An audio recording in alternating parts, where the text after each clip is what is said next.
میاشت وشوه چې د افغان حکومت او طالبانو ترمنځ په قطر کې د سولې مذاکرات په ټپه درېدلي دي. همدا پرون د ناټو دفاع وزیرانو له افغانستانه د بهرنیو ځواکونو د وتلو په هکله پریکړه ونه کړه او ټینګار یې وکړ چې د سولې خبرې باید بریالۍ شي. د تیر یکشنبې په ورځ بیا د حزب اسلامي ګوند مشر ګلبدین حکمتیار په یوې ناسته کې وویل چې بهرني ځواکونه باید له افغانستانه د ټاکل شوي مهالویش له مخې ووځي. هغه حکومت ته هم ګواښ وکړ چې که له ده سره شوې هوکړې پلي نشي نو ارګ به محاصره کړي. آیا موضع‌گیری حکمتیار و سایر احزاب سیاسی موقف حکومت بر گفتگوهای صلح را ضعیف می‌سازد؟ برنامه این هفته آشتی به همین موضوع و تازه‌های روند مذاکرات صلح اختصاص یافته است. مهمانان ما انجینیر محمد امین کریم رئیس تیم مذاکره کننده حزب اسلامی و ادریس تانکزی مشاور وزارت امور داخله. سلامونه ستړي مشئ، زه زمزمه نیازی یم او د پخلاینې په نننۍ خپرونه کې مو کوربه‌توب کوم. قبل از آغاز برنامه گزارش از همکارم غضنفر عادلی را از کابل می‌بینیم. عطاالرحمن سلیم در آن زمان رئیس تیم مذاکره کننده شورای عالی صلح با حزب اسلامی حکمتیار بود که اکنون معاون شورای عالی مصالح ملی می باشد.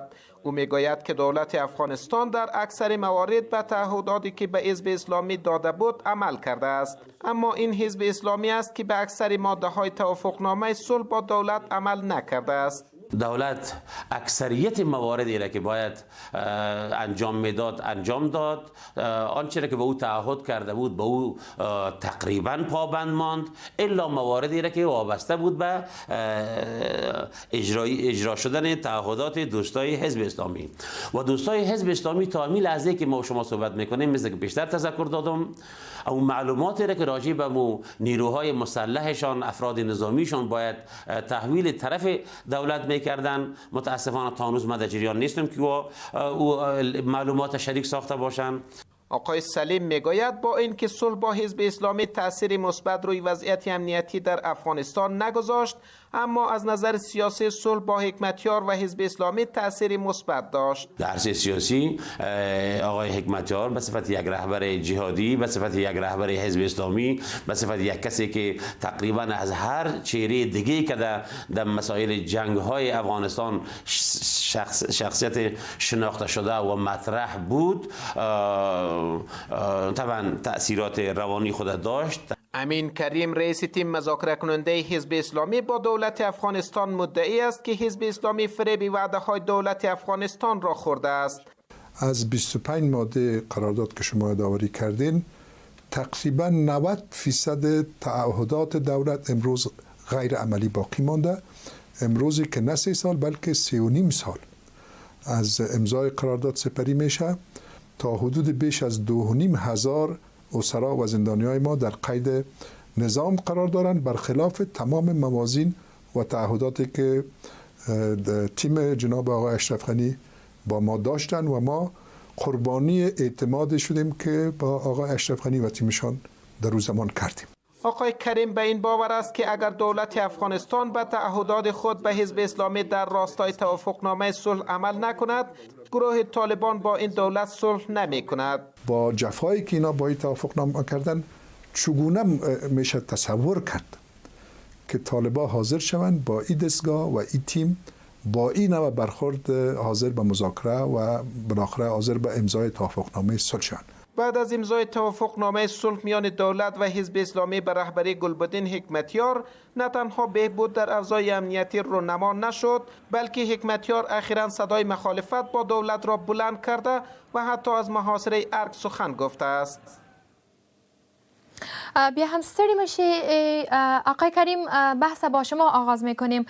پیشتر هم در صحبتهایتان گفتین که حکومت یک نوع قربانی اعتماد حکومت شدین. منظورتان چی از حکومت؟ کدام تعهدات خود عملی نکرده؟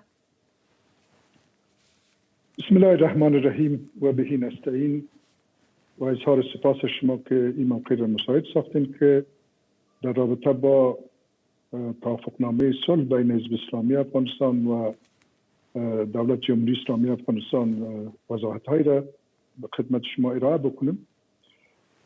جناب آقای عطاالرحمن سلیم مثل دوران مذاکرات صلح همون مطالب فرزآلودی را مطرح کردن که در اون زمان هم مطرح میکردن.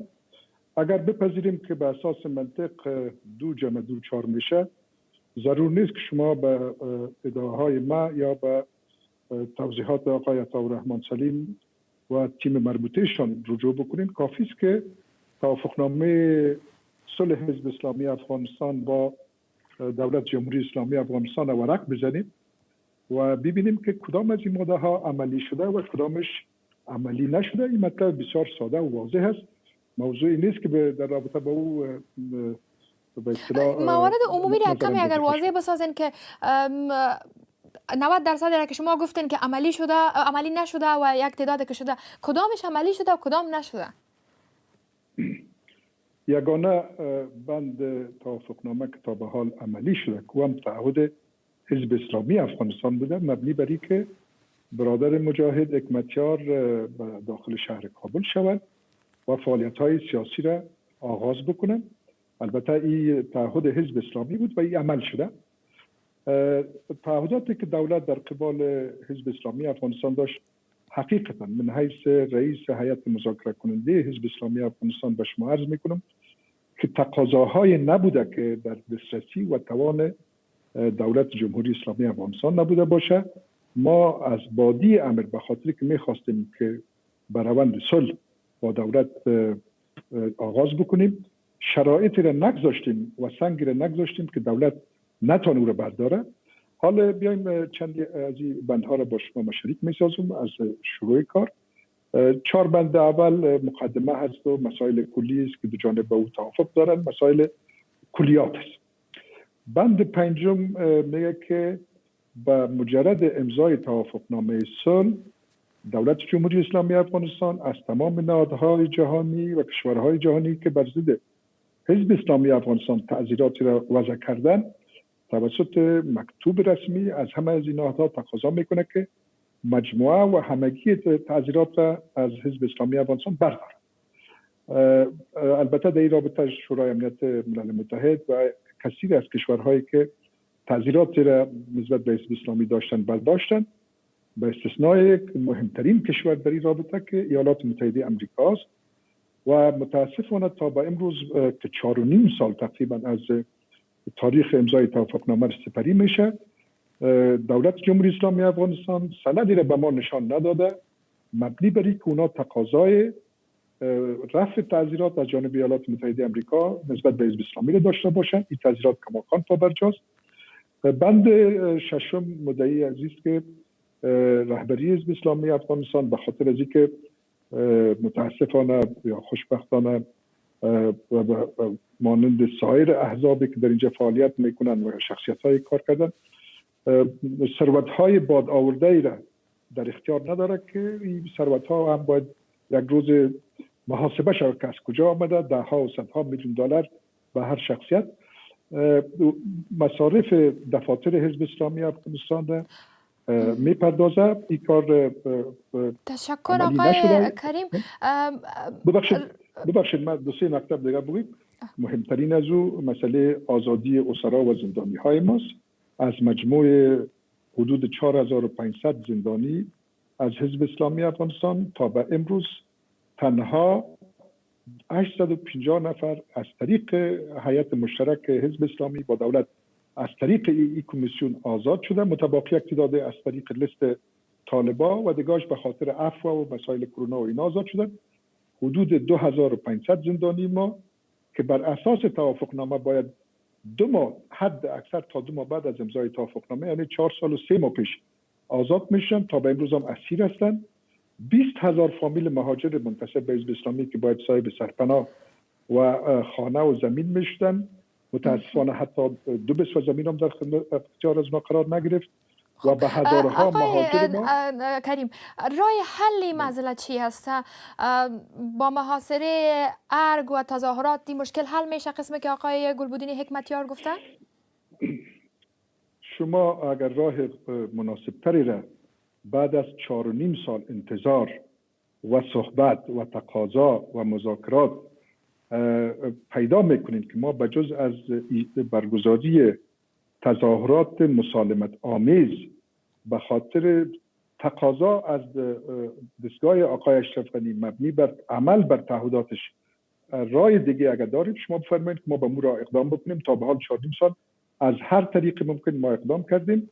متاسفانه چنانچه عرض کردم و میتونید بندهای دیگر هم ببینیم 90% بیشتر از 90% تعهدات خود را دولت افغانستان عملی نکرده. اونا البته انتظار داشتن که با این صلح حزب اسلامی و تیم آقای اشرف غنی بپیونده. آقای کریم ښاغلی ستانکزی ولې حکومت تر دې دمه پورې خپلې ژمنې له حزب اسلامي سره نه دي عملي کړي؟ ولې هغه غوښتنې چې دوی درلودلې تر اوسه پورې نه دي پوره شوي؟ مننه لوی سرسن تالا پنامه وقت مو بخیر. ګوري د حزب اسلامي او حکومت ترمنځ کله چې تفاهمنامه امضا شوه هغه د ولسمشر او د حکمتیار صاحب منځ کې و. په دې کې وزارت داخله دخیل نه و. نو په دې مشخصا په دې اړوند چې هغه تعهدات ولې نه عملي شوي تاسو باید د ارګ له همکارانو نه پوښتنه وکړئ. ولې زما باور دا دی چې موږ باید د قضیې مثبت اړخ ته وګورو چې یعنې دوی سره عملي شوی. ولې اوس شکر دی چې حکمتیار صاحب امین صاحب او نور همکاران په افغاني پاسپورت باندې سفرونه کوي، نه چې پخوا یې یا پاکستاني پاسپورتونه و یا ترکي و یا ایراني و. حداقل تاسو نن دا ویاړ لري چې په خپل پاسپورت باندې سفر وکړئ. تاسو دا ویاړ لري چې په خپل وطن کې په پایتخت هغه پایتخت چې تاسو یو وخت په راکټونو ویشتل حکمتیار صاحب په راکټونو ویشتل نن هغه پایتخت موږ په 13 کلونو کې جوړ کړی دی او هغه پایتخت کې آرام ژوند کوي. تاسو ته مثلا دفتر مصارف درکول کیږي، تاسو ته مثلا امنیت درکول شوی دی، تاسو ته دا حق درکول شوی چې تاسو په شمشتو پاکستان کې قطعا نه درلودل چې تاسو راسي اعتراض وکړئ تر دې پورې چې ارګ تهدید کوي چې موږ محاصره کوو. مسالمت آمیز مظاهره محاصره پکې کې نه وي، نه خو مظاهره ده، راځي اعتراض ده، خبرې کیږي، ولی محاصره ده خو یا د تهدید ژبه ده. نو زه فکر کوم چې اوس هم ډیر څه ورسره شوی دی. هغه څه چې حکمتیار صاحب او ملګرو یې د وطن سره کړي وو اصلا خدا وایي چې دوی باید ټول محکمه شوي وای او دوی ټول باید جزا ورکړل شوی وای. ولې د وطن حالات دا ایجابوي چې نور باید کشمکشونه او جنجالونه جوړ نه کړو او څوک چې سولې ته راځي هغه باید سولې ته راسي. نو زما باور دا دی شخصا چې حکمتیار او ټیم وطن سره نازوانیان دي. حال دا چې وطن همیشه ورسره ځواني کړي او ارګ دا د ولسمشر غني کور شخصي کور نه دی، ارګ د هیچ چا شخصي کور نه دی. ارګ د نظام معنا ده، ارګ د ټول حکومت معنا ده، ارګ زموږ د وقار په معنا ده، د افغانستان د حیثیت او عزت په معنا ده. یا وری ارګ تاسو ولیدل چې دوی ونیول نه دغه مجاهدینو خو تلویزیون هم ځینې غلا کوي میز هم ځینې او اساس په وطن کې چې جوړ شو دغه 40 کاله جنگ دغه نتیجه ده. کریم صاحب خبرې وکړي خو راځو دې مسلې ته چې دغه د حزب اسلامي سره چې حکومت ترمنځ چې کومې ستونزې دي اوس د حکومت او د حزب اسلامي ترمنځ فکر نه کوئ چې دا به د طالبانو تر غوږه داسې پیغام رسوي چې حکومت له پخلا شوو کسانو سره هغه کومې ژمنې چې کوي هغه په هغې نه دی ولاړ او نه ورته پوره کوي؟ کله چې واده خلافی خبره کېږي نو تر طالبان خو زه لوی واده خلاف نه وینم. تاسو وګورئ کله چې دوحه کې تړون امضا شو ولکاهش خشونت جنګونه به کمیږي، بلکې نن پرون هم د ناتو مشر وویل اتحادیه د اروپا وایي ټول وایي موږ تاسو هره ورځ وینو کاهش د خشونت دا دی چې د ورځې 4 انفجار یوازې کابل کې مدني فعالان دوی وژني، ځوانان دوی وژني، د رسنیو کارمندان خبریالان دوی وژني.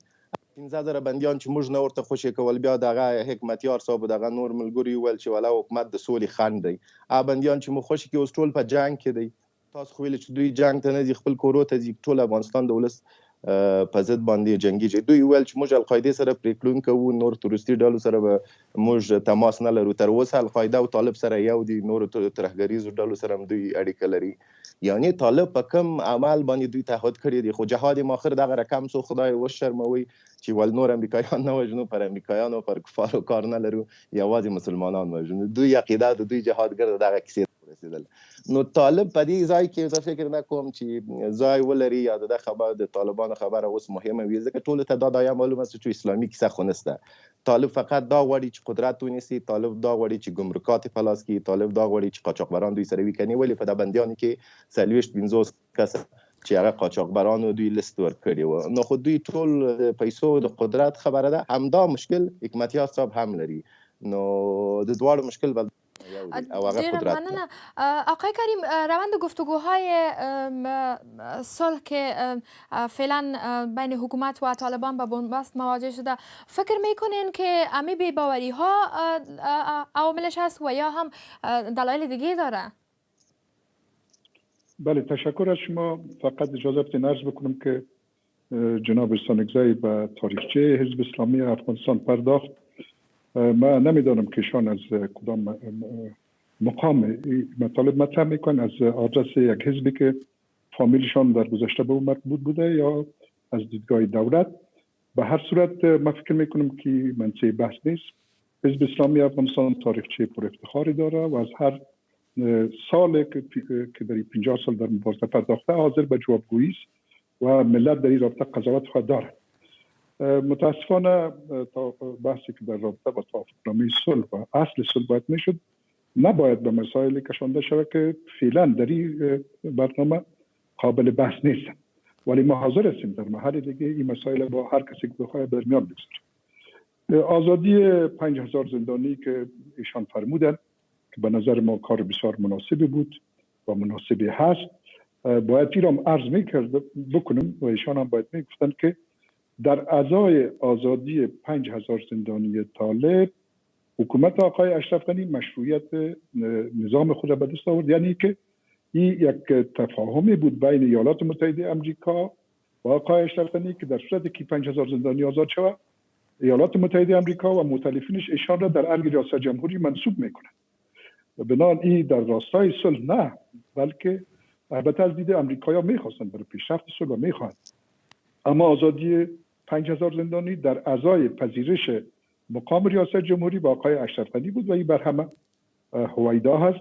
ما صرف نظر از انگیزه‌ای که به چه انگیزه ها و به چه دلایلی 5000 زندانی آزاد شد، همانند از این که آزادی تمام اسرای حزب اسلامی را می‌خواهیم که هنوز 2500 نفر از اونها در قید اسارت هستند. در مورد همین طالبای رها شده که قبلا که به سوال دیگه بپردازین، جواب دیگه، شما گفتین که رها شدن و حکومت مشروعیت خود به دست آورد، ولی گفته میشه که این طالبای که رها شدن دوباره به میدان جنگ برگشتن، بیشترشان یک اندازهشان.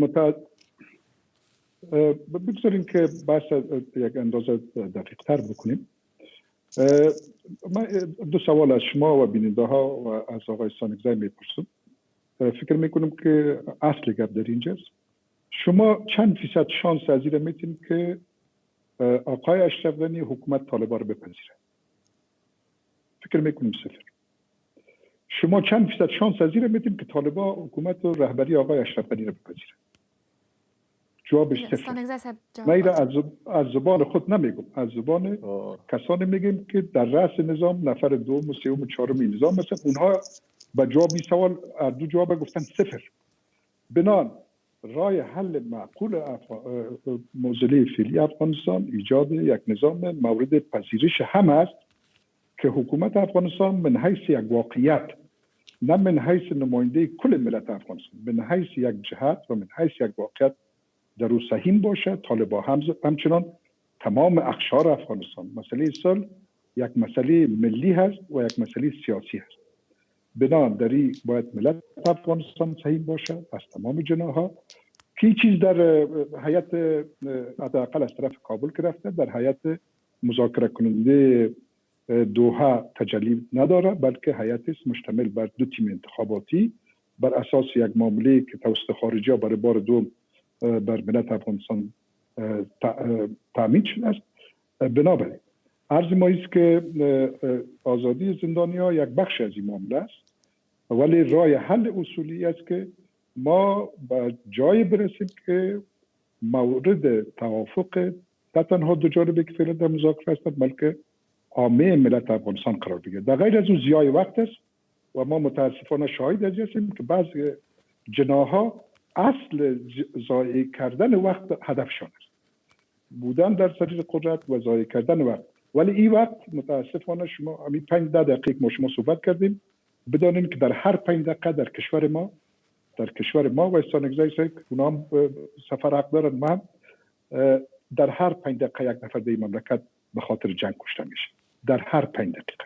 به چی قیمت شما میخواین که تداوم قدرت به قیمت کشته شدن یک نفر در هر 5 دقیقه ادامه بدید؟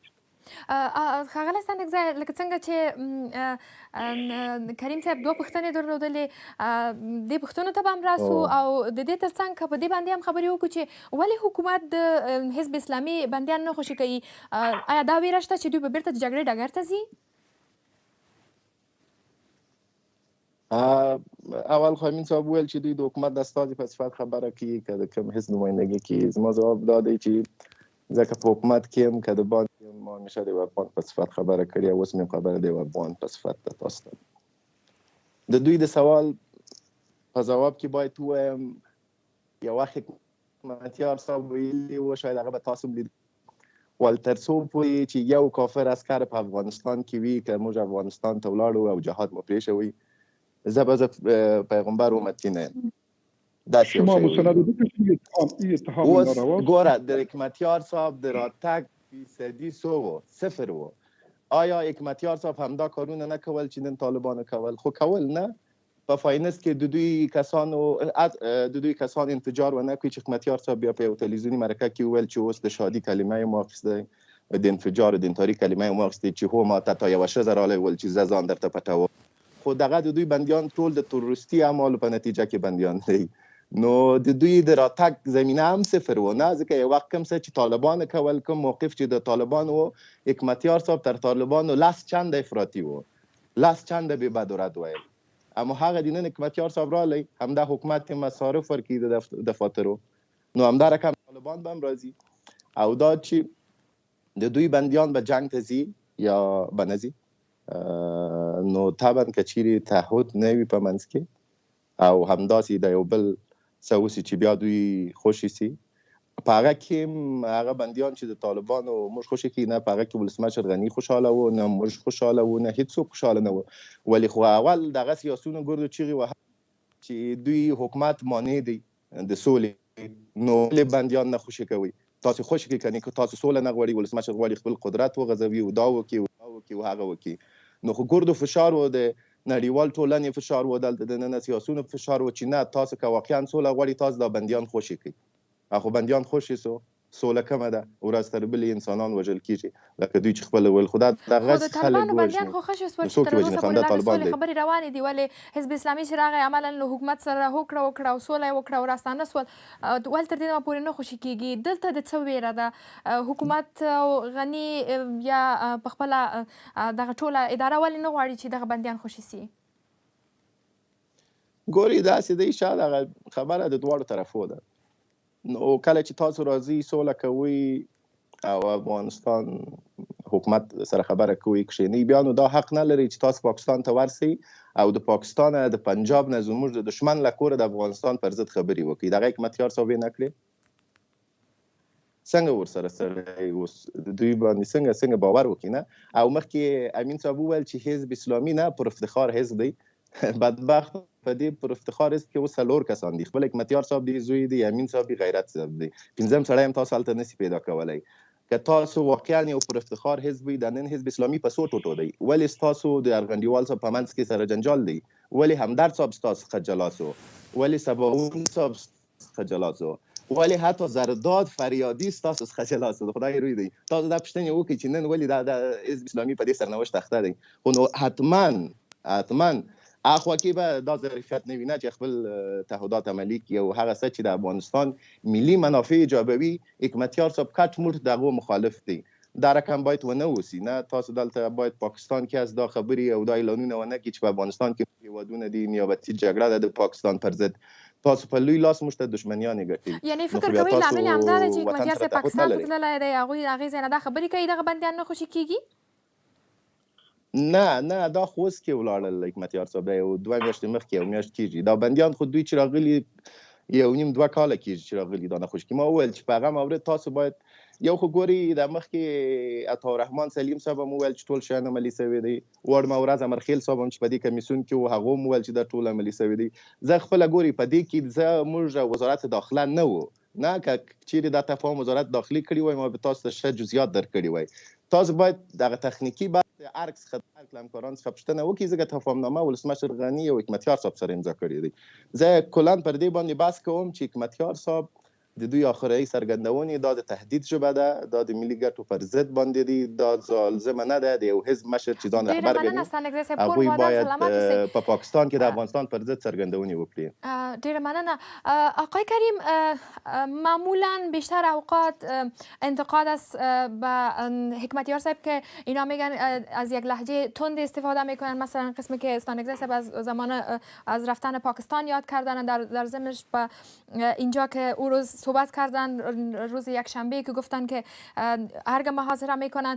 فکر نمیکنین این گفته های آقای حکمتیار بر روند صلح افغانستان تاثیر خواهد کرد؟ نظر شما چی است؟ خب اول آقای استانگزی به صورت وضوح با حزب اسلامی سر خوشی ندارن و بیاناتشان حقشان است، ولی یک تعداد زیاد مطالب گفتن تهمت است. ما نمیخوایم که داخل از این بحث شام که حزب خوب است یا بد. بحث ما و شما در رابطه با صلح است و در رابطه با توافقنامه، عدم تطبیق توافقنامه صلح بین دولت افغانستان و حزب اسلامی افغانستان و واضحا آقای استانگزی از روند این مذاکرات اطلاع نداره و حقشان هم از کاری در این رابطه نبودن. اما این که ادعا میکنن که وزارت داخله در این مطلب صحیح نبود، هم یک عدم معلومات حد اقلیشان است. اینا مشاورش هستن. آقای اندرابی که فعلا وزیر داخله هستند عضو دوم کمیسیون مشترک تطبیق توافقنامه صلح با افغانستان بودند و تا به حال هم رسما هستند و بنا بر تمام مسائل تطبیق توافقنامه صلح اونا حضور داشتند. ما قطعا با شخص اندرابی اشکالی ندارم. اونا متاسفانه روندی را پیش گرفتن که از بالا برشان دستور داده میشد. ایده که وزارت داخله صحیح نیست، از بی اطلاعی آقای استانگزی است، ملامت نیست. خواهر عزیز برادر حکمتیار 4 ماه پیش به پاکستان رفتن و 4 سال قبل از او توافقنامه صلح امضا شده بود و در طول 4 سال چرا زندانیای حزب اسلامی آزاد نشدن؟ که به خاطر سفر. چنانچه شما میره فرمودید دولت افغانستان باید در ظرف 2 ماه تمامی زندانیای حزب اسلامی را آزاد میکرد که نکرده و یه عدم تطبیقش است. شما بند توافقنامه را ببینین، از 21 تعهدی که دولت به حزب اسلامی کرده به استثنای مطلب اول که گفتم هیچ بند از این دیگه تا حال عملی نکرده. مثلا شما ببینید که آقای استانگزی به آقای عطاالله رحمان سلیم راجع ساختن. ما ادعا میکنم که 2 بسوه زمین برای مهاجر حزب اسلامی افغانستان اعطا نشده. تمام اوراقش، اسنادش، جایش تثبیت شد. 3 بار نزد آقای اشرف غنی رفت و 3 بار او را امضا نکرد. زندانیای حزب اسلامی تمام لیستاش در سر میز آقای اشرف غنی رفتن، اونا امضا نکردن. بزرگترین بندی که برای ما اهمیت بسیار زیاد داشت بود که بند 8 توافقنامه که دولت متعهد به این میشه که با همکاری با دیگر احزاب سیاسی روند انتخابات آینده را بر اساس انتخابات متناسب حزبی بسازه. ما چون نه قدرت خواستیم، نه وزارت خواستیم، نه ولایت خواستیم، گفتیم که اجازه بدیم که انتخابات بر اساس تناسب حزبی شود و اونا به این تعهد کردن. در افغانستان در 2 سال پیش جلساتی در این رابطه دایر شد. ما به نمایندگی از مجموعه احزاب سیاسی با دولت صحبت کردیم و اونا سیستم امدیا را بالاخره بعد از مشکلات زیاد پذیرفتند، ولی به هیچ صورت عملی نکردن. تشکر. سلامت باشید آقای کریم. موضوع قسمی است که به بحث بیشتری هم نیاز داره و چون وقت برنامه ما کمتر است خغل استانگزی ډیر کم وخت لرو که په اخره کې څه د دو خبرو په ځواب کې لرئ. مهرباني ځکه د خبرونې وخت ډیر کم پاتې. زه فقط یو خبره کوم، ما نه ول چې وزارت داخل نه دی مال د تفاهمنامه سیاسي ده، دا د ولسمشر او حکمتیار صاحب ترمنځ امضا سو. طبعا وزارت سره د بندیانو دوسیه او بندیانو په خوشی کولو کې مسؤلیت و چې اوس د زندانونو خپلواک اداره جوړه شوې ده چې اوس هغه دوسیه مغوی ته انتقال دی هغه سره دی.